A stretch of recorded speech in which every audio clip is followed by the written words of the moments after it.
Welcome once again to Wesley Impact. In my thought for today, I'm going to be looking at how Jesus dealt with interruptions in his life. And we'll take a look at our work with helping carers support loved ones in their own home through our out-of-home care service. We'll meet one of our general managers from Wesley Mission, Helen Wilson. Helen oversees our work in the aged care sector and joins me to tell me more. Helen, it's good to have you, one of two new general managers. Thank you, Keith. Pleasure. You joined us in January, but you have 20 years of experience in different aspects. Tell us a bit about what it is that you've done and what's brought you to this point. Okay. Well, I started off my working career as a clinician, as a speech pathologist. I had an early experience in aged care where I was working with adult rehab clients and doing in-reach into nursing home, and it struck me as a young person that I just couldn't do enough. A little bit of kindness went a long way, but it just didn't feel like it was enough. So I went and I worked in various other capacities and did some more study, moved into management. And 8 years ago, I moved across town and had to change roles again and found myself in health planning. So 3 of my fields were aged care, palliative care and cancer. And at that point, I realised that the field had changed a lot. There was a lot more that could be done and that needed to be done. And I moved from there back into an operational role where I was working with a community care provider that did a lot of aged care work. At the same time, my parents were ageing. So I was looking at the whole ageing process from both the personal and the professional side of things. And I guess it's something that I'm really passionate about now. I want to make sure that if I can contribute any way to seeing that older people have real choice and dignity, and that old age isn't necessarily something that people fear, then that's something worth doing. And do you think the fact you did some clinician work and practical hands has helped you at the stage you're at now? Yes, certainly. I think, I mean, I grew through the process. I learned as much as I was able to give. And I've worked with people from all walks of life, rich, poor, people with disabilities, people who are really broken and challenged and lost hope, and people who are just so inspiring. So I think it's given me great insights into humanity and what people need and how they respond. There are probably few organisations like Wesley Mission whose history is as long as ours and who's been involved from the initial stages of the work in aged care, something like 90 years of different kinds of work. What does your portfolio cover now today at Wesley Mission? Yeah, well, it's only recently been formed in its current state. So we have independent living units, which is basically accommodation for older people. But Wesley Mission's taken a view that we also want to provide service and care. So we have chaplaincy and care support on site as well. Then we have home care services where we have care workers and nurses and allied health people who go into the home to help people to live quality of life in the environment they choose. And then we have residential aged care facilities. So for people who can no longer stay in their own home for a range of reasons, we can actually provide a home-like environment where they have high levels of 24-hour care on site. Tell me what drew you to work for a place like Wesley Mission? Well, it was a combination of things, my passion for aged care and wanting to do more in that space, and the opportunity to combine, I guess, my faith and my work life overtly. Your faith is always part of who you are and what you do, but to work in a community of faith is a different thing. The other side of it is that the Wesley Mission portfolio is much broader, and I see that there's synergies and benefits of the broader work of Wesley Mission with people who are homeless, who have mental health issues, and then even within my portfolio across the different types of care. Alzheimer's and issues like that are now very much at the forefront of people's thinking. Yes. Yes, indeed. And I think that we're going to come back in a minute and talk a little bit further. But I want to begin when we do talk about some of those people who are financially disadvantaged, because we want to care for them too, if we can. But before we go further, let's me introduce today's performer to you. Craig Gower is our musical director. He's so much a part of the show. He's been on the show for many years, since the very early days of my taking on this work, and particularly since we became Wesley Impact. For 7 years he's been there. I hope you enjoy him singing Moving Forward.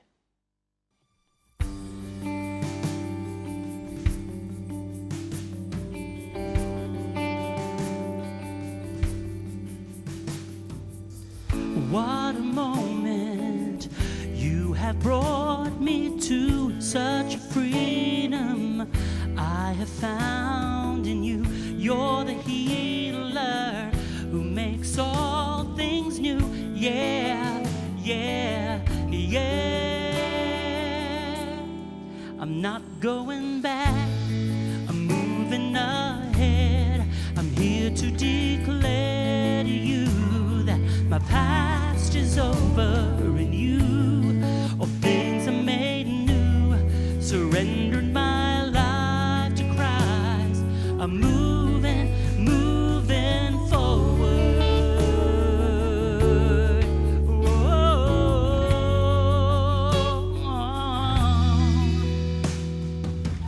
You have risen with all power in your hands.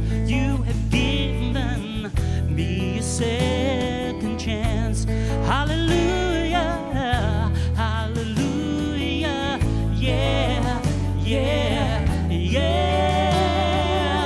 yeah, yeah, yeah. Oh, I'm not going back, I'm moving ahead, here to declare to you that my past is over in you. All things are made new, surrendered my life to Christ.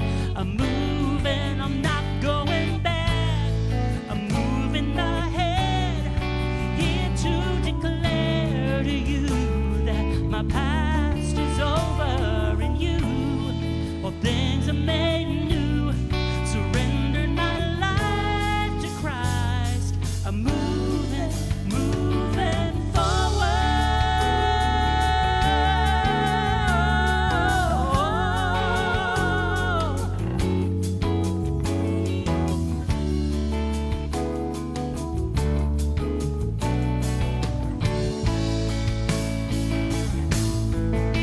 Singing, you make all things new. Yes, you make all things new, and I will follow you forward. Singing, you make all things new. Yes, you make all things new, and I will follow you forward.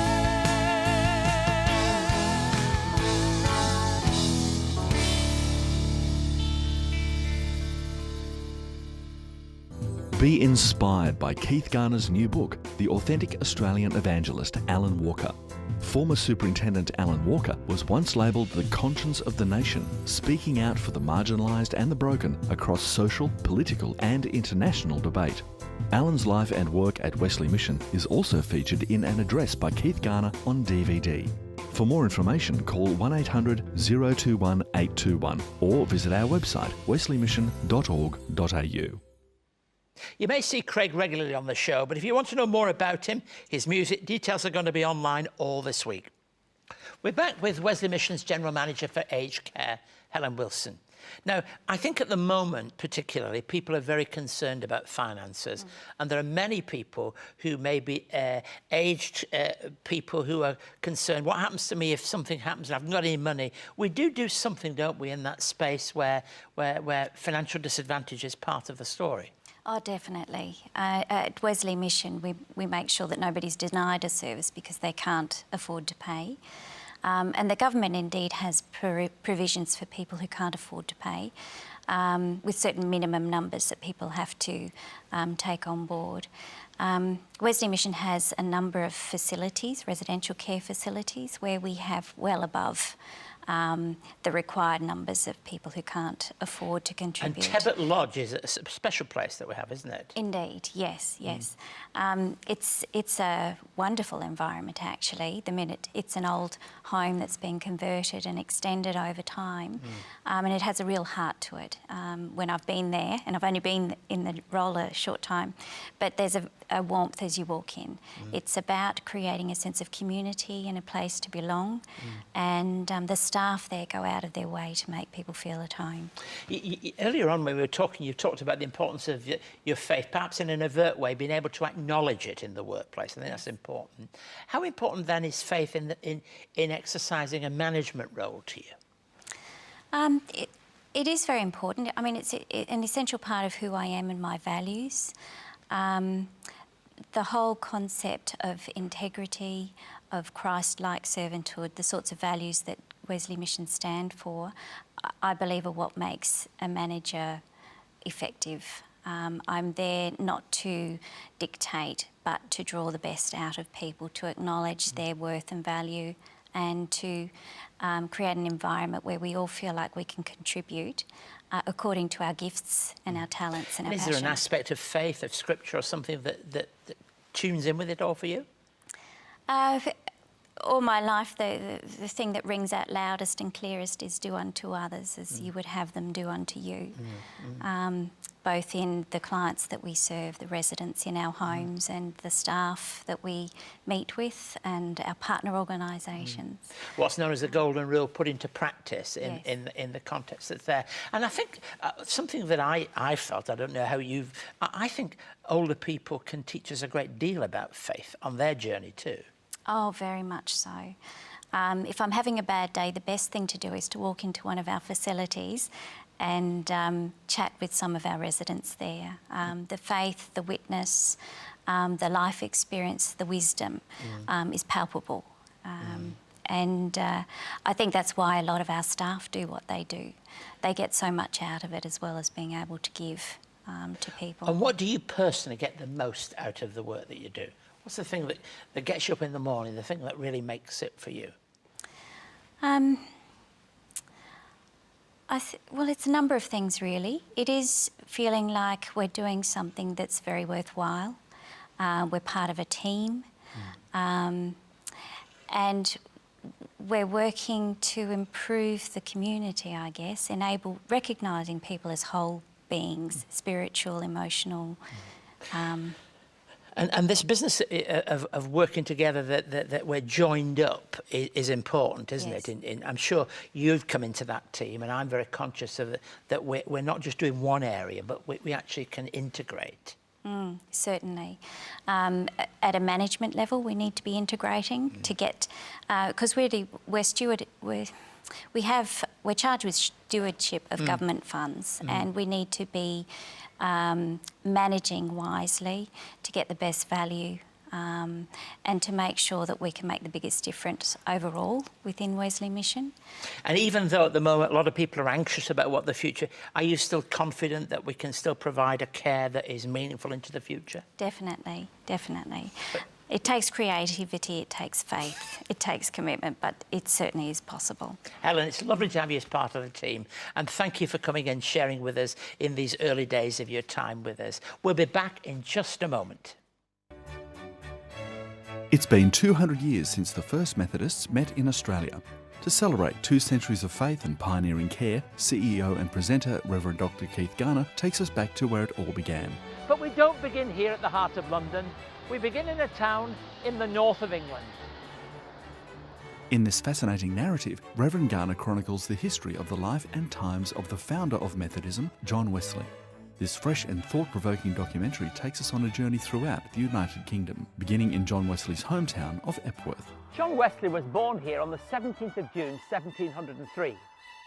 This 1-hour DVD travels onto his education years and beginnings of social justice in Oxford, to his final years in London. For more information on John Wesley, the man and his mission, call 02 9263 5555 or email us at impacttv@wesleymission.org.au. As Helen shared with us, our Wesley Mission's aged care work is wide and varied.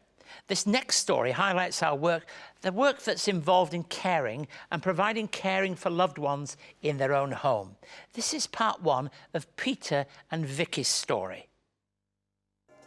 There we go. Now the thing's there, so you hold on to the bed rail.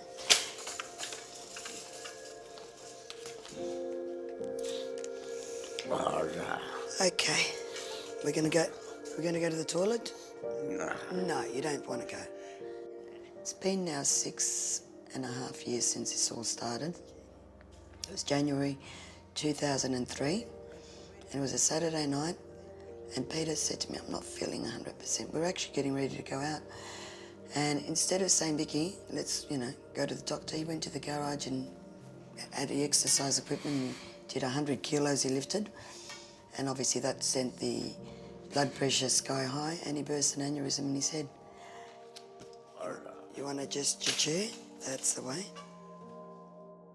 Had an emergency operation, came back to good health, but unfortunately the doctor said he needed another operation. During that second surgery, Peter had a stroke, and that's when the nightmare really began.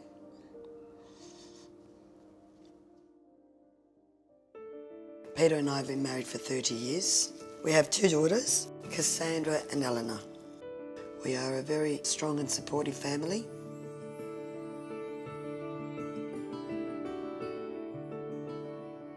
We work together with Peter in one salon, and over the years I'd probably, raised the girls, helped him. But the thing is, with the children, it worked out really well when we were working together and we had the business together. He would just help in every area of hairdressing. Peter would take the girls shopping on his, own if I didn't feel like going. My world turned upside down. All of a sudden, here I was, a working woman. My husband was a working man too. Because he had a little bit more time, he would run around and do most of the financial part of it, the banking. I didn't know exactly what was going on because Peter used to handle it, and you never think these things are going to happen. So when this happens, and you've got to also take care of the house, Peter, the girls, comfort them, shopping, cooking, cleaning, paying bills. And it didn't take me long to realise I was becoming very run down. I realised I needed help, and thank God for places like Wesley Mission that they came in. I said, I need help. I realised I needed help. Thank you. The respite to me has been a godsend, because without them, That's it. That was a good one. I couldn't do what I have to do. I can actually have a bit of normality in my life.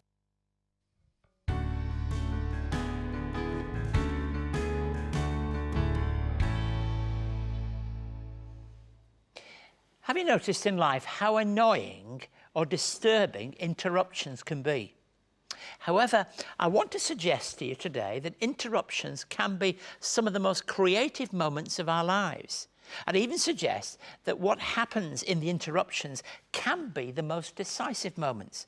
Let me read to you a passage which I want to call a strategic withdrawal. Matthew 15:21 through to 28. Leaving that place, Jesus withdrew to the region of Tyre and Sidon.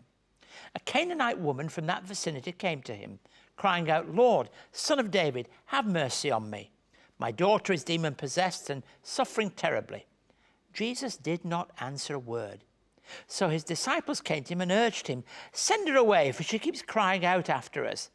He answered, I was sent only to the lost sheep of Israel. The woman came and knelt before him. Lord, help me, she said. He replied, it is not right to take the children's bread and toss it to the dogs. Yes, it is, Lord, she said. Even the dogs eat the crumbs and fall from the master's table. Then Jesus said to her, Woman, you have great faith. Your request is granted. And her daughter was healed at that moment. Now, in the earlier portion, in chapter 15 of Matthew, we have an ongoing dispute that's clearly happening that Jesus has with the Pharisees and other religious establishment leaders of the day. You see, conflict is very trying and can consume all our energy. We know that in the family context, the church context, and certainly in society. And Jesus may well have been seeking to get away from such conflict when he moved to a region northwest of the Sea of Galilee. It's almost as if every time Jesus needed to find time to himself, that someone would come along and interrupt him. It's sometimes difficult for Christians to grasp the need that Jesus needed a little persuading, but there is an example of where we find ourselves in our own lives and finding in Jesus a good example of being able to find a time by ourselves. Could it be that the Father is showing Jesus, that the disciples and others around, that there are wider implications for his kingdom? It was the woman's need which made all the difference. Her words are very simple. Lord, help me. He recognized what was in her. And that's so very, very important. We'll read that in verse 28. Woman, you've got great faith. Your request is granted. The point is, the one that we need to note, is that God often comes to us during the interruptions of our lives. Now, just try to imagine your own life and imagine the ministry of Jesus. In both cases, interruptions come along. In Jesus' ministry, it happened time and time again. The disciples came along and they pushed people away, but Jesus was prepared for them to interrupt, to come with a pressing need, and that need he responds to.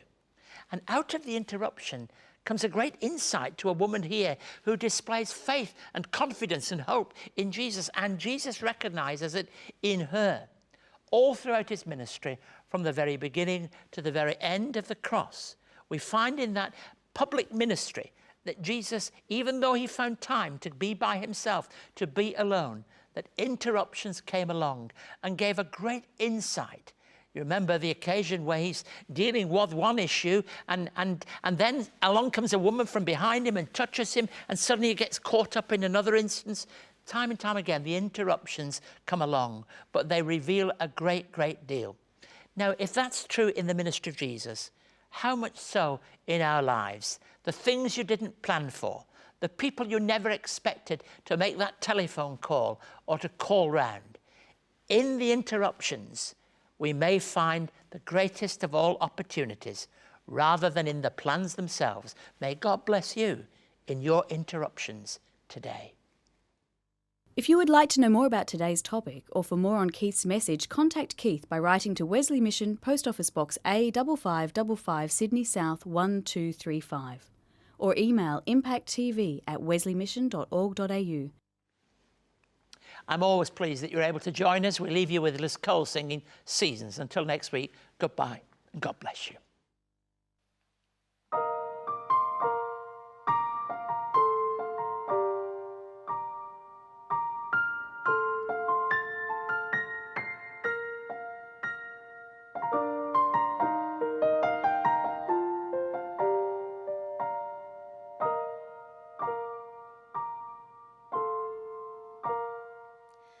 For everything there is a season.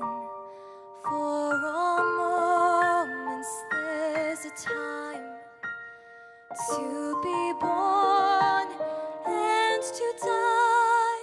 There is a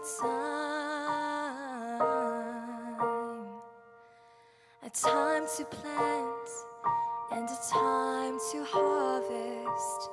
Time to cry and time to laugh. There are moments made for grieving, but there are seasons when we dance. And God has set eternity in our hearts, a mystery, yet none can fathom all his works of majesty.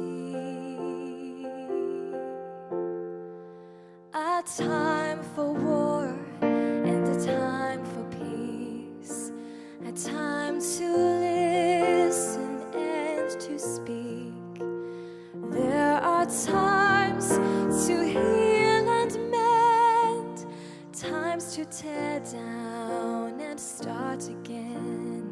You have made all things beautiful in the time that you have planned, and your timing, it is perfect. Every season in your hands.